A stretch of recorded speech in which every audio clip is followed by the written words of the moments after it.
Stock మార్కెట్లు ఇవాళ స్వల్ప నష్టాల్లో ట్రేడ్ అవుతున్నాయి. సెన్సెక్స్ ప్రస్తుతం 74,000 ఎగువన కొనసాగుతుంది. కాగా బులియన్ మార్కెట్ ఇవాళ లాభాల్లో ట్రేడ్ అవుతుంది.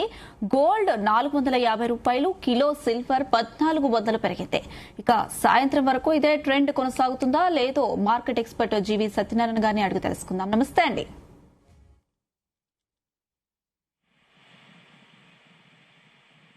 హలో, నమస్తే అండి సత్యనారాయణ గారు. నమస్తే. నమస్తే.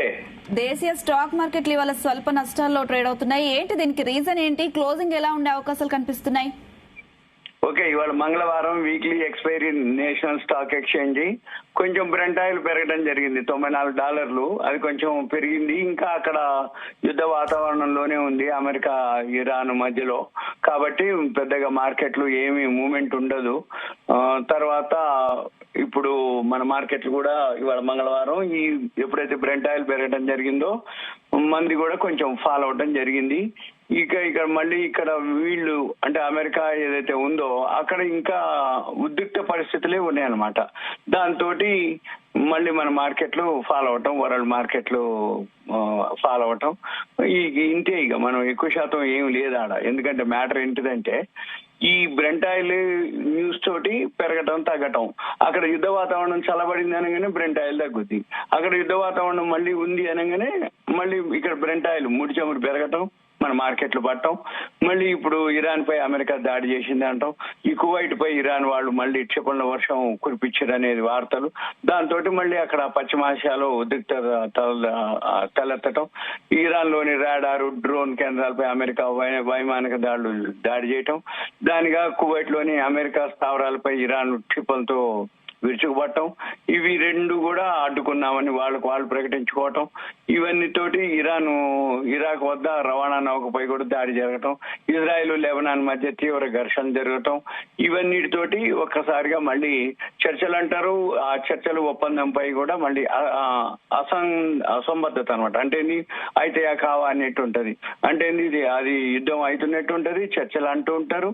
దాని మీద పెద్దగా ఏముండదు, నీడలు కమ్ముకుంటున్నాయని అంటున్నారు అనమాట దాని మీద. అయితే దీంతో లెబనాన్ పై గనక దాడులు కొనసాగితే మాత్రం కాల్పుల విరమణ ఏదైతే ఉందో అది ఇంకా చర్చలు నిలిపేస్తామని కూడా మేము ఇరాన్ వాళ్ళు హెచ్చరించడం కూడా జరిగింది.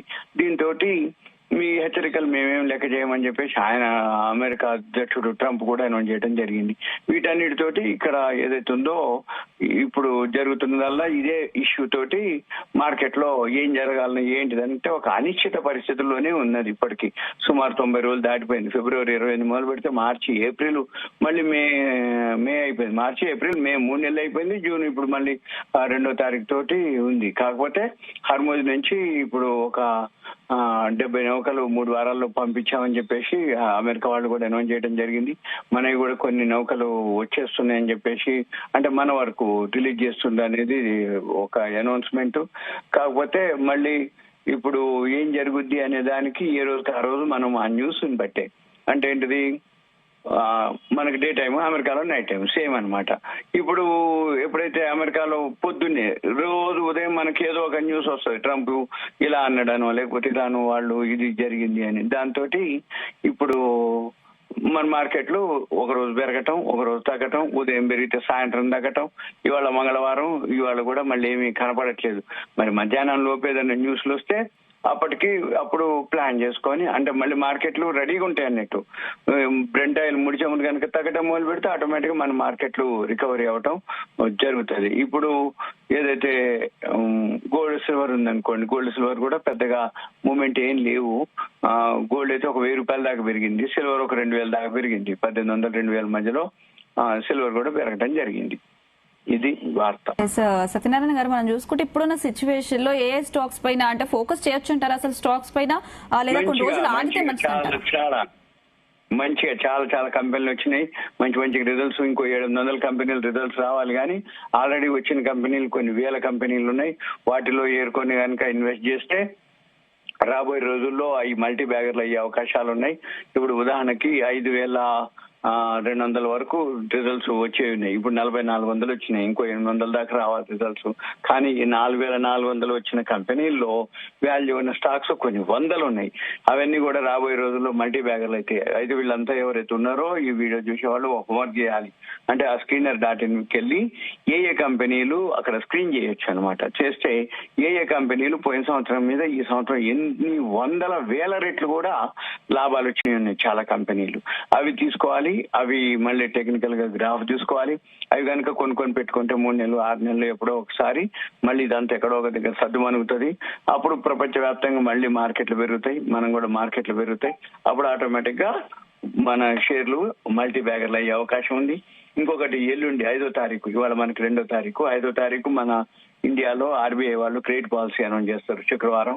మళ్ళీ దానికోసం కూడా మార్కెట్లు ఎదురు చూస్తున్నాయి అనమాట. అంటే వడ్డీ ఏమి పెంచేది ఉండదు, అట్లానే తగ్గించేది కూడా ఏమి ఉండదు, న్యూట్రల్ గానే ఉంచే అవకాశాలు ఉంటాయి.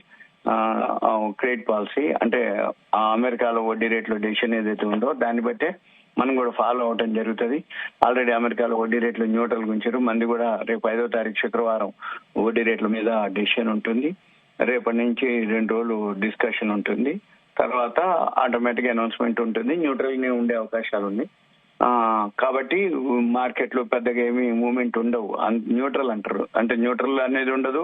ఒక రోజు పెంచుతారు, ఒక రోజు తగ్గిస్తారు. ఓవరాల్ గా పెద్దగా గ్రోత్ ఏమి ఉండదు. ఏదున్నా ముడి చమురు తగ్గాలి, అక్కడ ఇరాన్ అమెరికా యుద్ధ వాతావరణం మామూలు అవ్వాలి.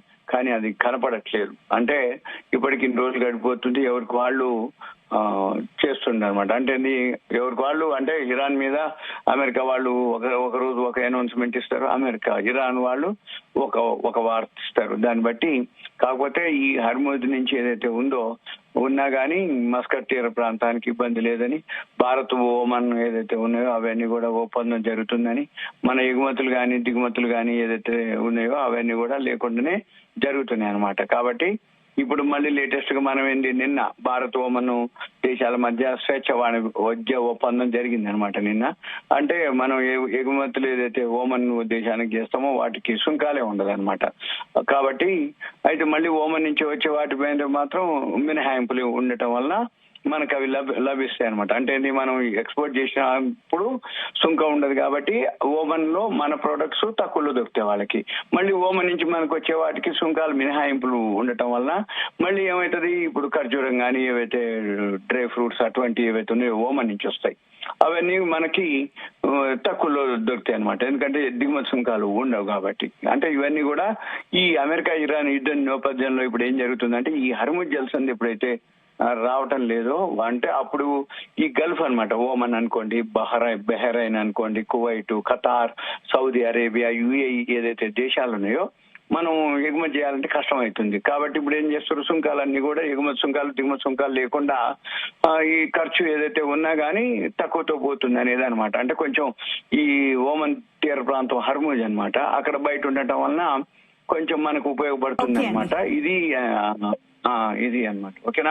ఓకే అండి, థ్యాంక్ యూ అండి సత్యనారాయణ గారు.